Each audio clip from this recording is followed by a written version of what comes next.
పెద్దపూడి మండల ప్రజలందరికీ కూడా అడ్వాన్స్డ్ నూతన సంవత్సర శుభాకాంక్షలు. అదేవిధంగా ఈ నూతన సంవత్సరం డిసెంబర్ 31ని పురస్కరించుకొని అందరూ కూడా అత్యంత ఆహ్లాదకరమైన వాతావరణంలో మీ యొక్క న్యూ ఇయర్ సెలబ్రేషన్స్ అన్నీ కూడా ఇంటి పట్టున ఫ్యామిలీతో ఆహ్లాదంగా జరుపుకోవాలని చెప్పి అందరికీ కూడా విజ్ఞప్తి చేస్తున్నాం.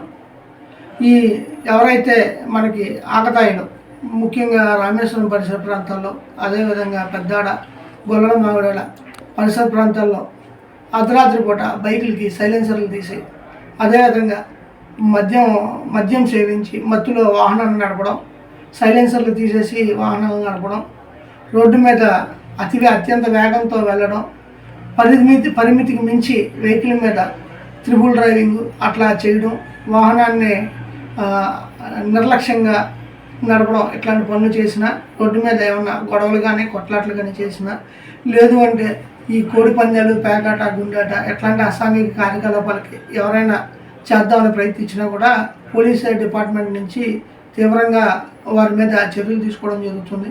కాబట్టి అందరూ కూడా చక్కగా ఆహ్లాదకరమైన వాతావరణంలో చేసుకోవాలని చెప్పి తెలియజేస్తూ, ఇట్లాంటి అసాంఘిక కార్యకలాపాలు చేసిన వారి మీద చట్ట ప్రకారం కేసులు నమోదు చేసి వారి మీద నాన్ బెయిలబుల్ కేసులు కూడా నమోదు చేసి వాళ్ళని అందరినీ కూడా అరెస్ట్ చేసి జైలుకి పంపించే ఏర్పాటు కూడా చేయడం జరుగుతుంది. కాబట్టి విద్యార్థులు, అదేవిధంగా తల్లిదండ్రులు అందరూ కూడా వారి పిల్లలందరినీ కూడా వాళ్ళందరూ కూడా అదుపులో పెట్టుకొని చక్కటి వాతావరణంలో చేసుకోవాలని చెప్పి అందరికీ కూడా తెలియజేస్తూ నమస్కారం అండి.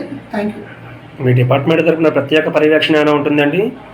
ఖచ్చితంగా అండి. అర్ధరాత్రి పూట ఖచ్చితంగా కూడా వాహనాలని ఆఫ్ చేయడం, అదేవిధంగా రోడ్డు మీద ఏమైనా గొడవ చేసినా కూడా వాళ్ళందరినీ కూడా అదుపులోకి తీసుకోవడం, 24 గంటలు ఆ రోజు మన ఏదైతే మనకి డైల్ 100 వెహికల్స్ ఏవైతే ఉన్నాయో అవి, అదేవిధంగా దిశ వెహికల్స్ వాటన్నిటి మీద కూడా మేము కంటిన్యూగా గస్తీ తిరుగుతూ పర్యవేక్షణ అనేది ఖచ్చితంగా పెడతామండి.